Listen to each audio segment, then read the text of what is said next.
สบายดีมาคืนนี่เย็นกว่าแล้ว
บรรยากาศบ้านเรา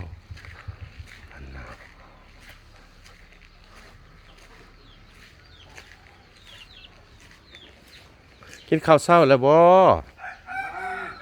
โอ้สบายกลับแล้ว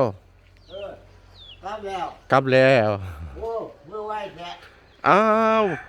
ยังหลายอันเท่ๆเนาะจักละกล้วยตากจักละพี่สังเวียกหลายแนวเรียกอะไรตายหลายเวียกเรียกอะไรเนาะหลายเวียกแต่งเพลงกะละปานนั้นแต่งเพลงต่อยแต่งลำเนี่ย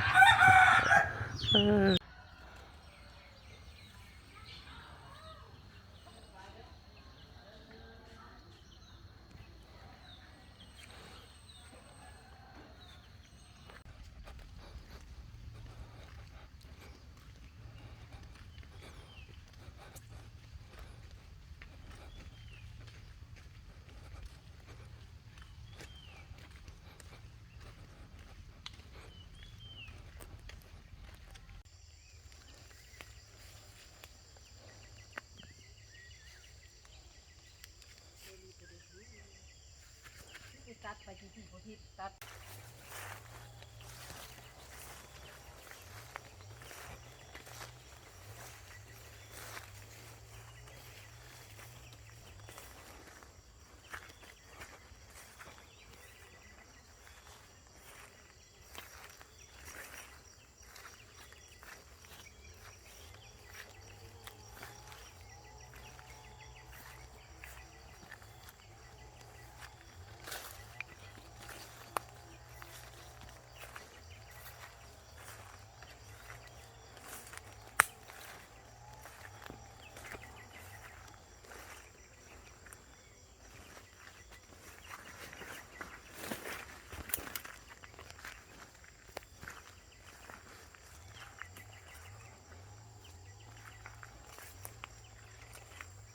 คือมันทับมันตุ่นเลย